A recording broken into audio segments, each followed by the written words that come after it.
समुद्र मंथन की कथा। महर्षि दुर्वासा पृथ्वी पर भ्रमण कर रहे थे, तभी उनकी दृष्टि आकाश की ओर उठी और उन्होंने एक विचित्र दृश्य देखा। उन्होंने देखा कि एक अप्सरा हाथ में एक फूल माला लिए धरती पर उतर रही है। उसके हाथ में लगी उस फूल माला में इतनी मादक सुगंध आ रही थी कि दुर्वासा का मन उस माला को पाने के लिए लालायित हो उठा। अप्सरा जैसे ही धरती पर उतरी, दुर्वासा तेजी से चलकर उसके समीप पहुँच गए और अप्सरा से बोले, हे सुंदरी, तुम्हारी ये माला तो बहुत ही सुंदर है, तुम ये माला मुझे दे दो। अप्सरा इनकार न कर सकी, वह बोली, अवश्य लीजिए भगवान, इस माला के योग्य आप नहीं होंगे तो भला कौन होगा। अप्सरा ने यह माला दुर्वासा को दे दी। माला लेकर दुर्वासा आगे चल दिए। आगे चलकर उन्होंने ऐरावत हाथी पर सवार देवराज इंद्र को आते देखा। उन्होंने वह माला देवराज इंद्र को देते हुए कहा, हे देवेंद्र, यह पुष्पहार स्वीकार कीजिए। इसके फूल इतने ताजे और सुगंधित हैं कि इनमें अभी भी मधुमक्खियाँ मधुर मधु का पान कर रही हैं। इंद्र ने यह माला ले तो ली, परंतु उन्होंने उसे अपने गले में नहीं डाली, अपितु हंसी हंसी में ही माला को ऐरावत हाथी के मस्तक पर रख दिया। ऐरावत हाथी उसकी सुगंध से ऐसा उन्मत्त हो उठा कि उसने वह माला अपने सूंड से उठाई और उसे भूमि पर फेंक दिया। यह देखकर महर्षि दुर्वासा क्रोधित होकर बोले, हे इंद्र, यह कैसा मूर्खतापूर्ण कार्य कर डाला तुमने। मैंने तुम्हें दिव्य पुष्पहार दिया जिसमें स्वयं समृद्धि की देवी श्री वास करती है, भेंट किया और उसका तुमने अनादर किया। कान खोल कर सुन लो, जिस प्रकार तुमने इस दिव्य पुष्पहार को पृथ्वी पर फेंका, मैं तुम्हें श्राप देता हूँ कि इसी प्रकार तुम्हारा शासन की सभी शक्तियाँ धूल में मिल जाएगी। इंद्र को अपनी करनी पर पश्चाताप होने लगा।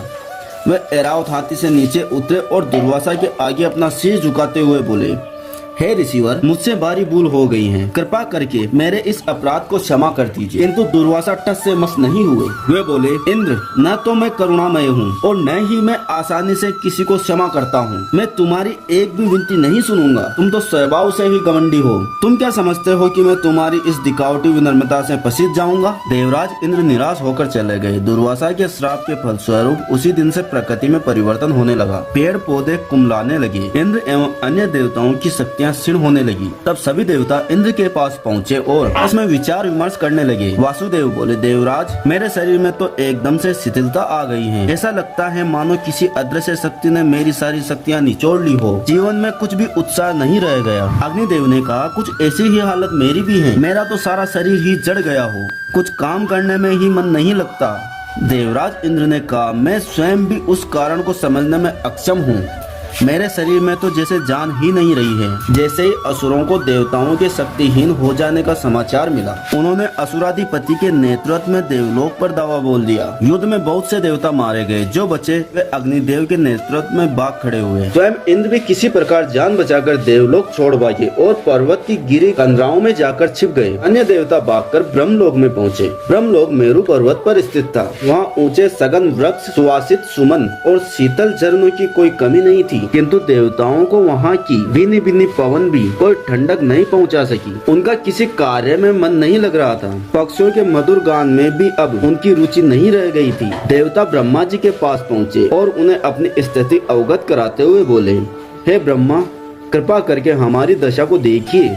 हमें दुर्वासा मुनि के श्राप से छुटकारा दिलाइए। आप जो कहेंगे हम वही करेंगे। देवताओं की ऐसी दुर्दशा देखकर ब्रह्मा जी का हृदय पसीज गया। उन्होंने थोड़ी देर तक ध्यान लगाया और सर्वशक्तिमान विष्णु का स्मरण किया। फिर वे देवताओं से बोले, हम सबको मिलकर उनकी शरण में जाना होगा, जिनकी कृपा से देवता, असुर, पशु पक्षी, पेड़ पौधे, यहाँ तक कि मैं भी, अर्थात हम सभी जीवित हैं। चलो भगवान विष्णु के पास चलते हैं और उन्हीं से सहायता की याचना करते हैं। मैं तुम सबको उनके पास ले चलता हूँ। ब्रह्मा जी के पास देवता विष्णु लोक में पहुँचे। उनके तीव्र आलोक से सब चकाचौंध हो उठे और कुछ देर तक तो वे प्रभु को देख ही न सके। फिर सबने झुककर उनकी वंदना की। हे आदिदेव प्रणाम। हे सर्वज्ञ प्रभु, आपको कोटि से नमः। तत्पश्चात तेजोमय सूर्य के समान भगवान विष्णु उनके सामने प्रकट हुए। देवेंद्र ने उनसे कहा, हे अंतर्यामी, आपसे कुछ छुपा नहीं है, न अतीत न वर्तमान। आप हमारी दशा भलीभांति जानते हैं। कृपा करके असुरों पर विजय पाने में हमारी सहायता कीजिए। भगवान विष्णु कुछ देर मौन रहे, फिर बोले, मेरी बात ध्यान से सुनो, तभी तुम्हारा कल्याण सुनिश्चित है। तुम्हारे शत्रुओं ने तुम पर विजय प्राप्त कर ली है, इसलिए अभी तुम्हें उनके साथ संधि कर लेनी चाहिए। परंतु देव, हम संधि कैसे करें? देवेंद्र ने कहा, असुर तो हर अवसर पर हमारी दशा से लाभ उठाते हैं। वे हमसे बुरा व्यवहार करते हैं। समय पड़ने पर चूहे और सांप में भी मैत्री हो जाती है, ऐसा भगवान विष्णु ने कहा। इसलिए इस समय असुरों से मित्रता कर लेनी चाहिए। यह सब तुम्हारे हित में है। इंद्र बोले, किंतु भगवान, हम उनके पास जाने से भी डरते हैं। भगवान विष्णु ने कहा, तभी तो मैं कहता हूँ कि पहले उनसे संधि करो, उसके बाद समुद्र मंथन कर अमृत प्राप्त करने का प्रयत्न करो। तुम अमृत प्राप्त करने में उन्हें असुरों की सहायता लो। एक बार यदि तुम लोग अमृत पी लोगी तो फिर तुम्हें उनसे कोई भय नहीं रहेगा। किंतु देव, यदि असुर अमृत निकालने में हमारी सहायता करेंगे तो क्या वे भी उसके भागीदार नहीं होंगे? नहीं, ऐसा नहीं होगा। वे मंथन में तुम्हारी सहायता अवश्य करेंगे, किंतु अमृत में उन्हें हिस्सा नहीं मिलेगा। भगवान विष्णु ने देवताओं को आश्वस्त किया। भगवान विष्णु के आश्वासन पर देवताओं की बातें खिल गई। उन्होंने विष्णु को नमन किया और बोले, असुरों को समुद्र मंथन के लिए अवश्य आमंत्रित करेंगे। भगवान देवता असुरों के राजा बलि के पास पहुँचे। तीनों लोगों को जीत लेने के पश्चात विश्राम कर रहा था। असुरों ने जब देवताओं को आते देखा, वे उन पर आक्रमण करने के लिए तैयार हो गए, लेकिन तभी बलि ने उन्हें रोका और उनसे कहा, ठहरो,